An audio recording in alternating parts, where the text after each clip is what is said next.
साथियों, आइए आज हृदय की महान औषधि एडोनिस वर्नैलिस के औषधि गुणों की चर्चा करते हैं।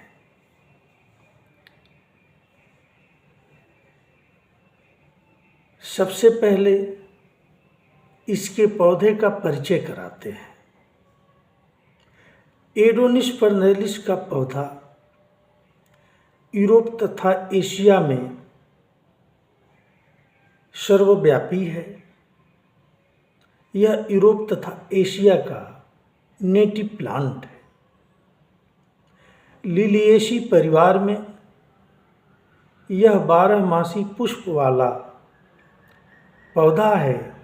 द्विनाम पद्धति के अंतर्गत इसे एडोनिस वर्नैलिस के नाम से ही जानते हैं। एडोनिडीन तथा एकोनाइटिक एसिड जैसे कार्डियक स्टिमुलेंट कंपाउंड के कारण यह विषैला होता है,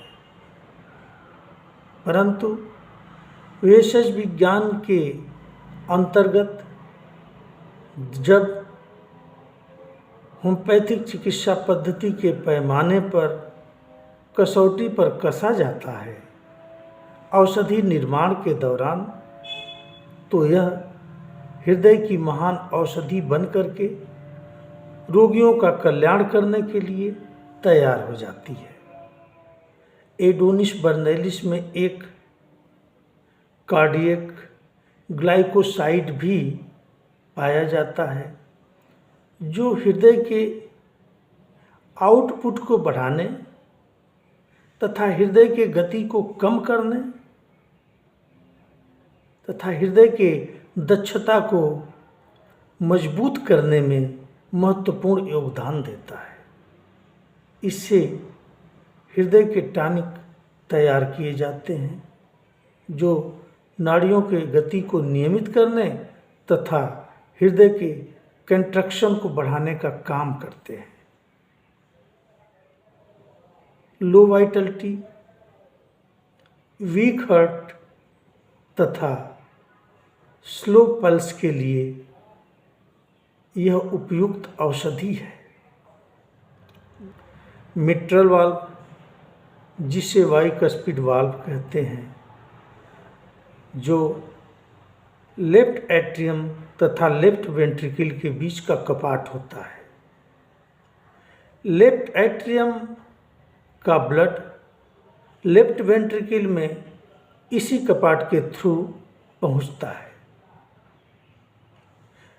जिसके बिगड़ने पर रीगर्गिटेशन की परिस्थिति बन जाती है। सर्जन लोग